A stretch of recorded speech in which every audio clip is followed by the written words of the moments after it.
आज की जो कहानी मैं आपको सुनाने जा रहा हूं, यह सब कहानी से बिल्कुल अलग है। यह कहानी ज्ञान से परिपूर्ण है।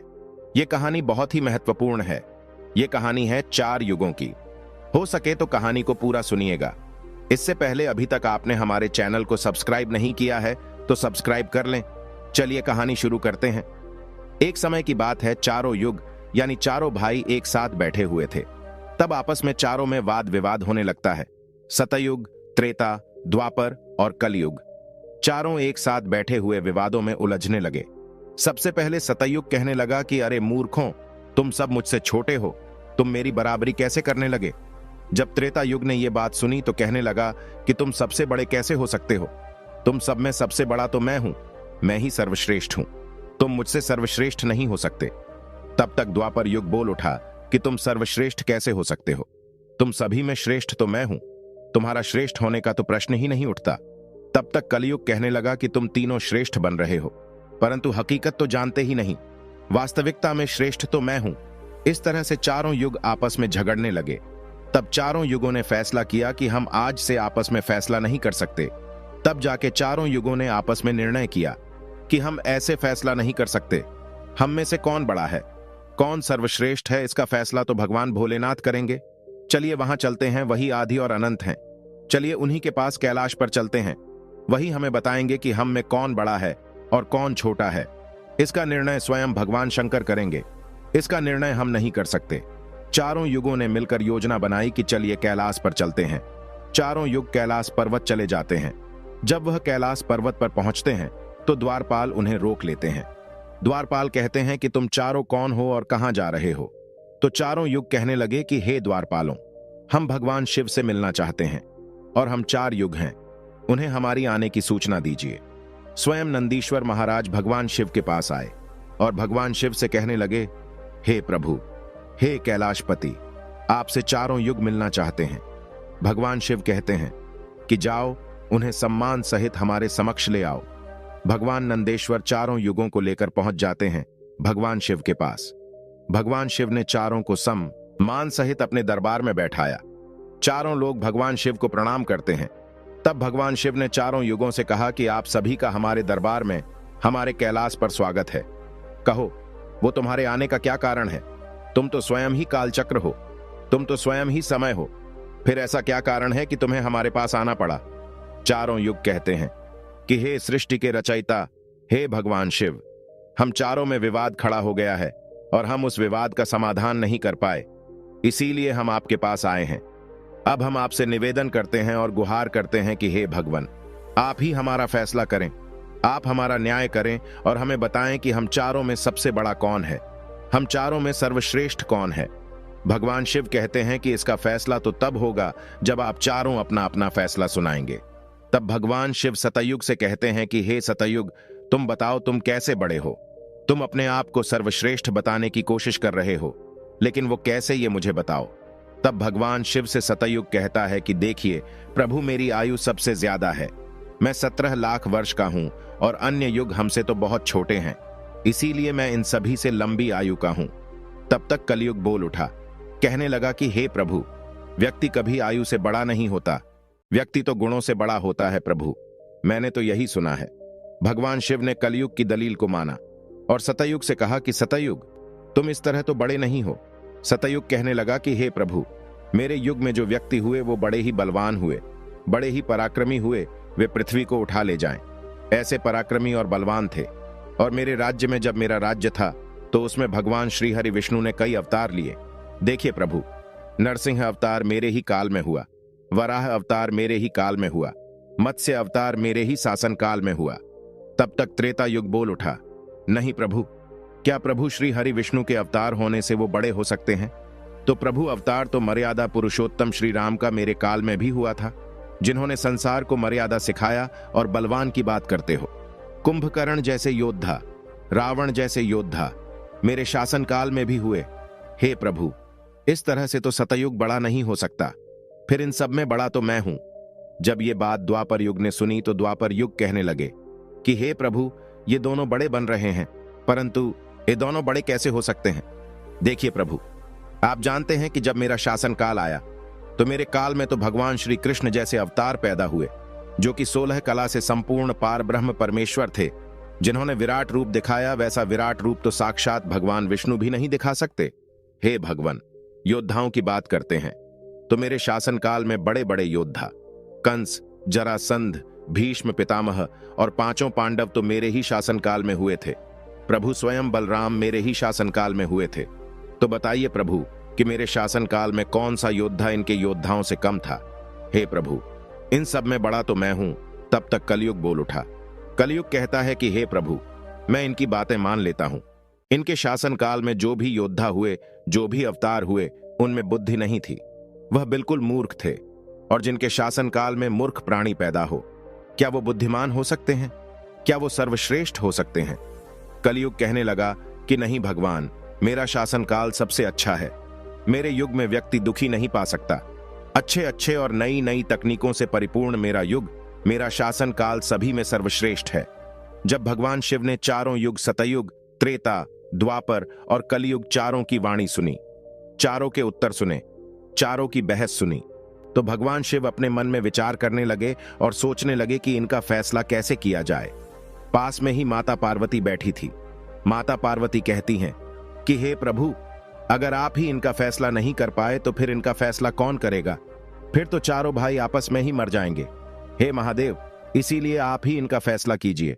सभी देवता मिलकर भगवान शिव से कहने लगे कि हे भोलेनाथ, आप ही इनका फैसला करें, नहीं तो चारों युग अगर आपस में लड़ने लगे तो फिर क्या होगा? सृष्टि का काल चक्र रुक जाएगा, समय का प्रवाह रुक जाएगा। हे भोलेनाथ, आप ही कुछ कीजिए।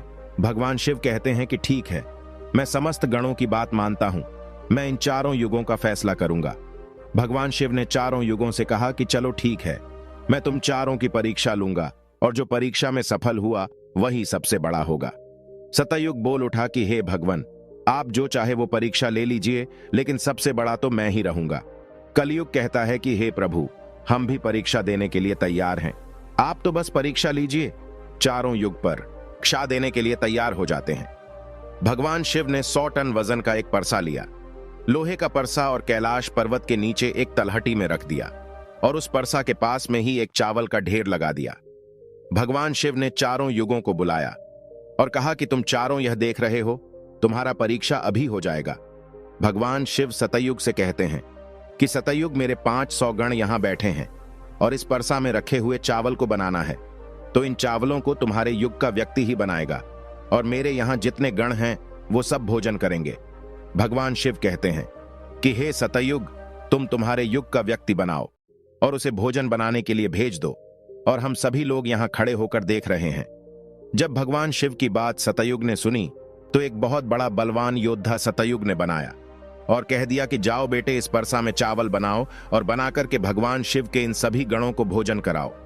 अपने महाराज का आदेश सुनकर के सतयुग का आदमी चलता है, वहां आकर के देखता है कि उस परसे का भार 100 टन से ऊपर है, हजारों मन से ऊपर का परसा है। वह तो सतयुग का व्यक्ति था, वह बड़ा ही बलवान था। उसने एक बहुत बड़ी भट्टी खोदी। भट्टी खोदने के बाद पेड़ों को तोड़ करके लाया और उसमें अग्नि जलाई।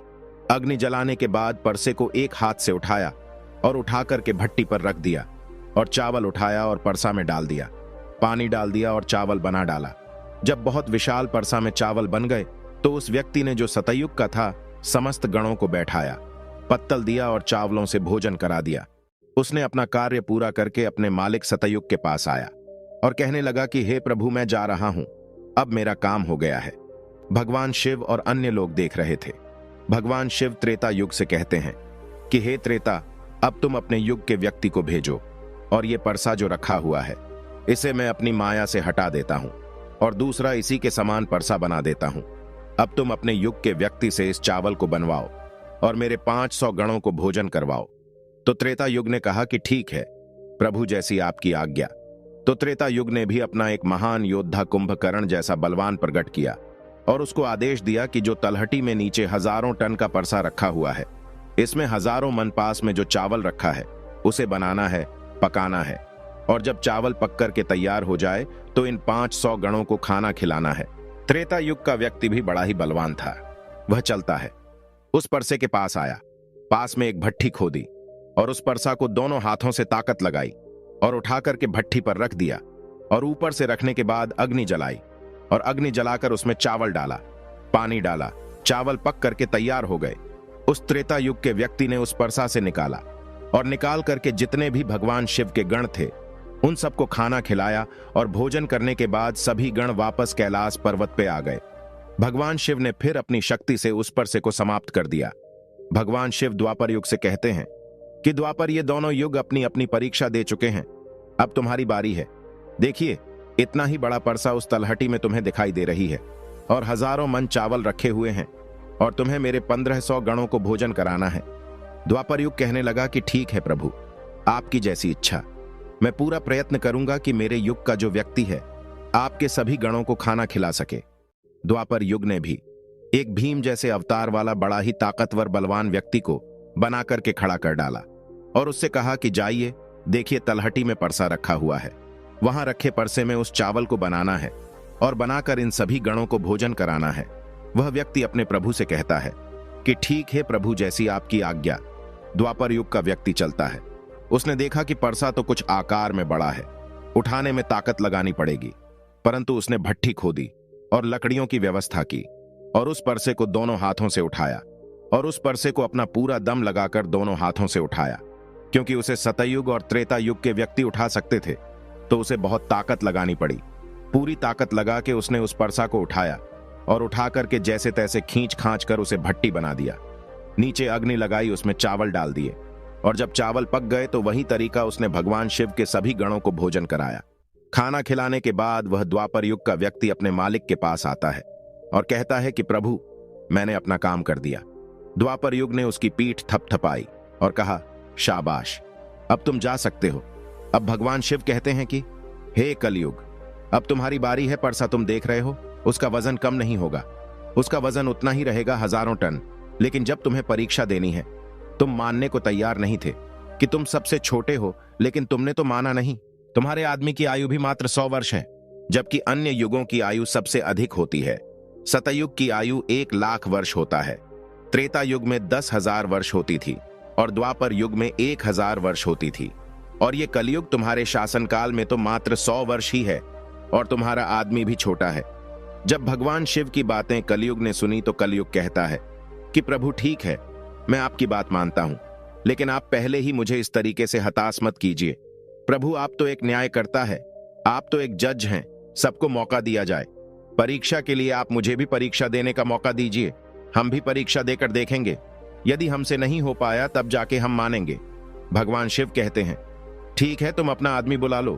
फिर भगवान शिव कहते हैं कि ये परसा देख रहे हो, 1000 टन का है, वहां चावल रखा है। यह 1000 किलो टन का परसा है और इसमें इतने सारे चावल रखे हुए हैं, तुम्हारा व्यक्ति क्या करेगा? कलयुग कहता है कि ठीक है प्रभु, आप मेरा तमाशा तो देखिए।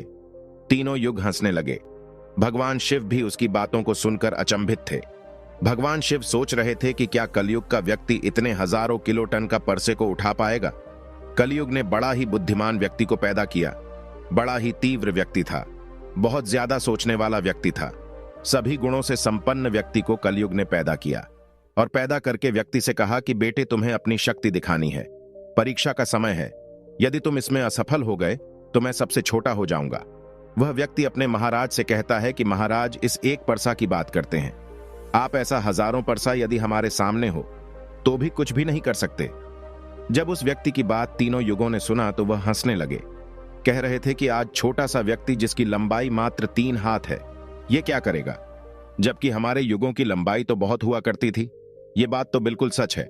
सतयुग के लोगों की लंबाई 21 हाथ थी और त्रेता युग के व्यक्ति की लंबाई स्वयं के 14 हाथ थी और द्वापर युग के व्यक्ति की लंबाई स्वयं के 7 हाथ थी और कलयुग के व्यक्ति की लंबाई स्वयं के 3.5 हाथ होती है।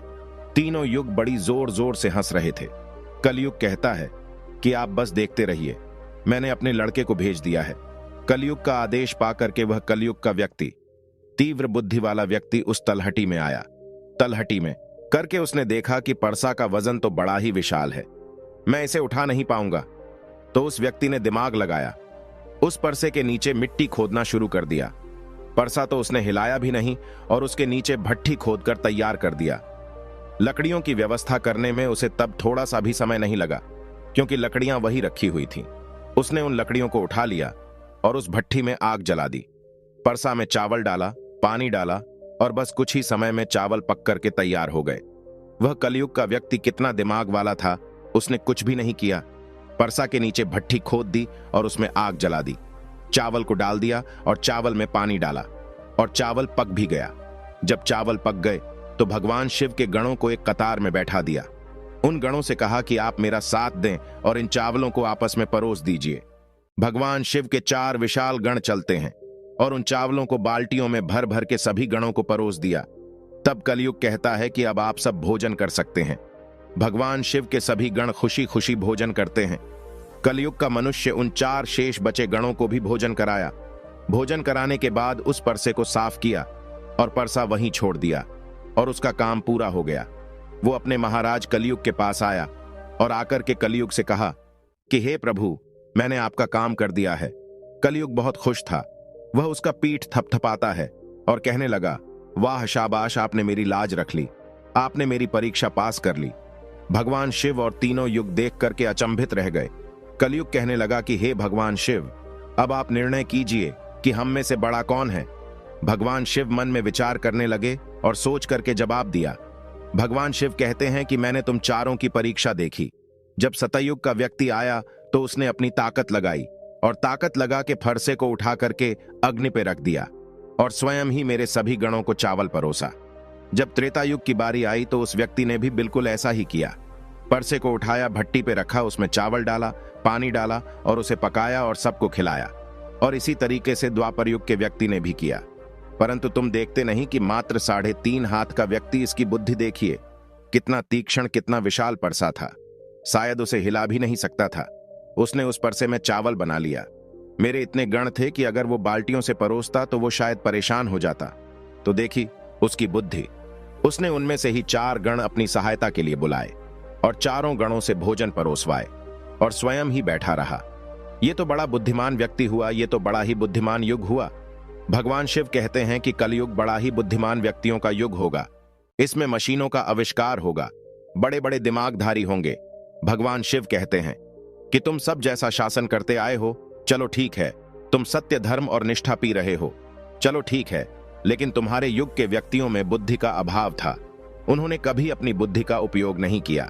नहीं तो कुंभकर्ण, रावण, इनके जैसे महान योद्धा, जिनको मारने के लिए स्वयं भगवान अवतार ले लेकर आए, और वे इतना मूर्ख थे, ये नहीं जान सके कि ये भगवान है, ये सृष्टि के रचनाकार हैं, और उनसे युद्ध किया और सभी के सभी मारे गए।